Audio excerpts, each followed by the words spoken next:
Recycle বিভিন্ন উপকরণে তৈরি দুর্গা প্রতিমা পরিবেশ বান্ধব বার্তা দিচ্ছেন কালনা মহকুমার পূর্বস্থলী 1 নম্বর ব্লকের বড়কোবলা এলাকার শিল্পী রাজু বাগ। পূর্বস্থলী 1 নম্বর ব্লকের বড়কোবলা এলাকার শিল্পী রাজু দুর্গাপুজো আগে যেন এক নতুন দৃষ্টান্ত স্থাপন করল। সাধারণত মাটি, খড়, রং এবং বিভিন্ন চট জাতীয় উপকরণে তৈরি হয় দেবী দুর্গার প্রতিমা, কিন্তু এই প্রচলিত ধারার বাইরে গিয়ে রাজু বাগ তৈরি করেছেন এক অভিনব দুর্গা প্রতিমা, যার পুরোটা তৈরি হয়েছে রিসাইকেল উপকরণ দিয়ে। আর তার তৈরি এই দুর্গা প্রতিমা পাড়ি দেবে হায়দ্রাবাদে।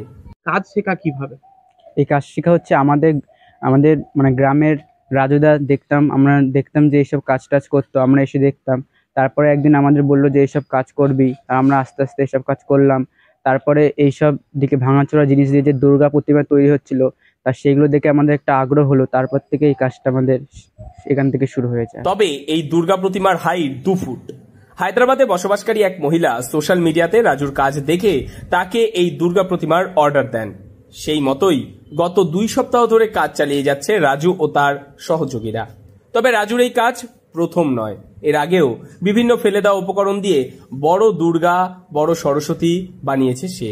এই প্রতিমায় ব্যবহৃত হয়েছে ফেলে দেওয়া নাট বল্টু, জিআই তার, কাঠ, লোহার রড, ব্লেড, মরচে ধরা ব্রেক, লোহার জালি সহ আরো অনেক অব্যবহৃত উপাদান।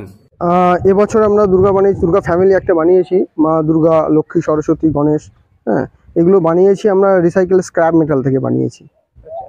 এইরকম ভাবনা কেন, মানে এইগুলো ফেলে দেওয়া জিনিস দিয়ে দুর্গা ঠাকুর?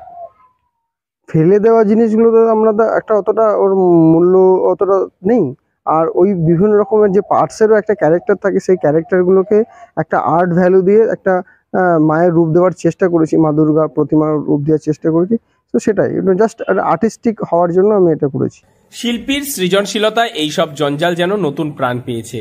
দেবী দুর্গার মুখাবয়ব, অসুরের বধের ভঙ্গি প্রমাণ করেছে যে আবর্জনা বলেই যাকে ফেলে দিই তাও সঠিকভাবে ব্যবহার করলে হয়ে উঠতে পারে অনন্য শিল্প। রাজুকে তার এই কাজে সহযোগিতা করেছে তারই এলাকার কয়েকজন যুবক। তারাও রাজুর কাছে কাজ শিখে স্বাবলম্বী হতে চাইছে। তাদের কথায় শুধু এবারই প্রথম নয়, এর আগেও আমরা ফেলে দেওয়া বিভিন্ন উপকরণ দিয়ে দুর্গা, সরস্বতী, হাঁস, মুরগি সহ থিমের বিভিন্ন জিনিস তৈরি করেছি। পড়াশোনার পাশাপাশি এই কাজ করে কিছুটা হাত খরচ জোগাড় হয়ে যায় বলেও জানিয়েছে রাজুর সঙ্গে কাজ করা স্থানীয় এলাকার ছাত্ররা। শিল্পী রাজু বাগ জানিয়েছেন, এই উদ্যোগের মাধ্যমে তিনি সমাজকে একটা বার্তা দিতে চেয়েছেন, পরিবেশ বান্ধব চিন্তা আর পুনর্ব্যবহারযোগ্য উপকরণ দিয়েও শিল্প সৃষ্টি করা যায়, আর এটাই আজকের দিনে সবচেয়ে প্রয়োজন। পূর্বস্থলী থেকে মৈনাক দেবনাথের রিপোর্ট, লোকাল 18 বাংলা।